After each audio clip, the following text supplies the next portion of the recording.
I'm Doug Holdreed, And I'm Lori Holdreed. and we are both artists, and we're both interested in art, and we're doing these discussions together that we're calling articulations. We're looking at different topics related to art. Today, what we're going to look at is the question of whether or not animals can make art. We're going to look at some images that were created by elephants and some by cats, chimps, and bowerbirds. And some that look like they were made by cats, chimps, elephants, and bowerbirds.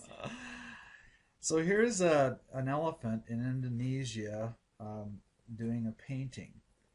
And these are the kinds of paintings that the elephants are able to produce. These are highly trained animals, and I don't know, Lori, do you think this looks like art to you? That's a good question. If you had said, "Is this art?" I would have answered differently. But since you said, "Does this look like art?" I'm gonna say yes.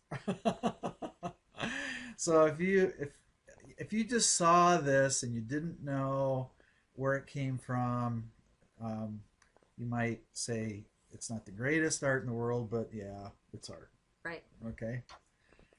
Here's a chimpanzee at work on his artistic, um, if you want to use that word, Mm-hmm. creations. What do you think? I actually think this looks more like art than the art that the elephant was doing. But I again say it looks like art. Hmm. I don't say it's art. It's definitely not representational art. It looks like a lot of modern art that I've seen in Uh-huh. museums and stuff. But because I know it's an animal doing it, I say it's not art. Okay, one other animal here that um, has produced some art, a cat. Of course, this takes a little training. I What do don't they think. do? They dangle tuna over the top of his head or something like that? Well, I don't know, but I'm sure they get rewarded for doing this behavior.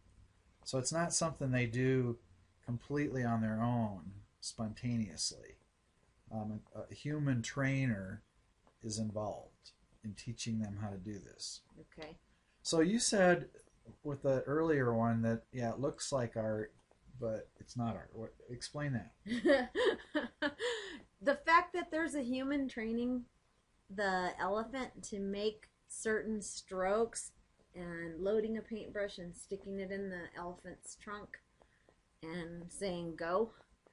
It's like when you hear about um, horses that can do math problems, um, and chickens that can play on pianos and things Uh like huh. that. It's just a trained behavior. Yeah. The animal doesn't have any artistic intention whatsoever Okay. beyond what the human trainer has trained them to do.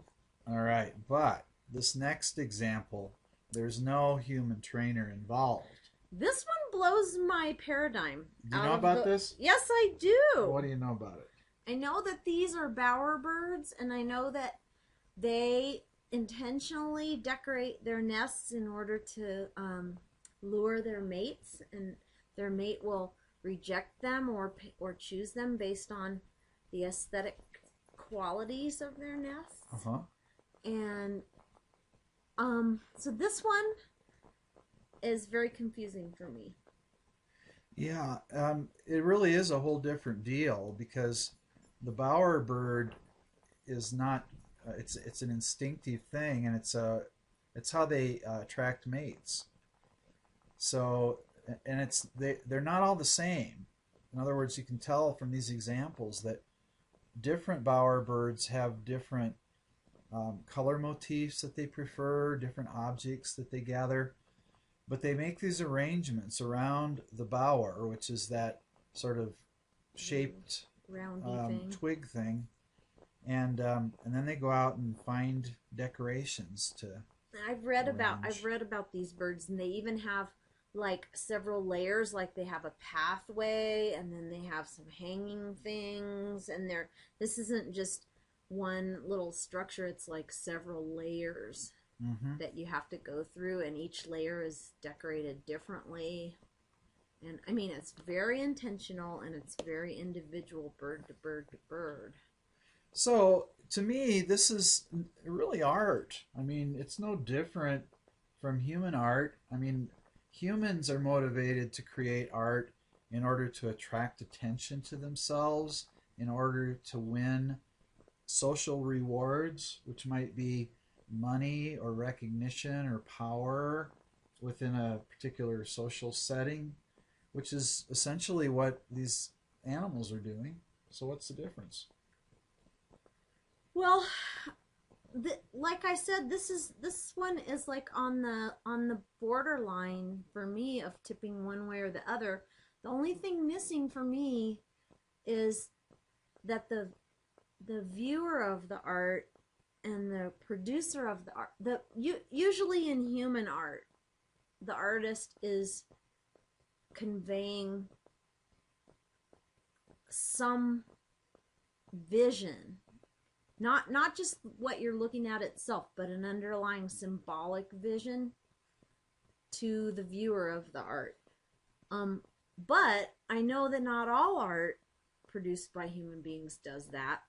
But okay, that's the perfect example of somebody who doesn't do that. Right. We got two artists here, Jackson Pollock and Willem de Kooning. These are abstract expressionist artists. And And to me, Jackson Pollock, I'm sorry, I apologize to Jackson Pollock, but that's no different than an elephant with a loaded paintbrush to me. well, there's no trainer. Nobody's dangling tuna over his head, but people are dangling money in front of his face. But to me, that is not. Ooh, I shouldn't say that's not art. That's very close to not being art because it's random, it's accidental. He says it's not random, that it's an expression of his emotional, psychological, spiritual state that is translated onto the canvas, not just through the manipulation of the brush, but through the action of his entire body. All right. Whatever. I don't think that it requires nuance or talent or is any different. Well, yes, it is somewhat different from a cat pawing at the paper, but not very much. Well, what do you think?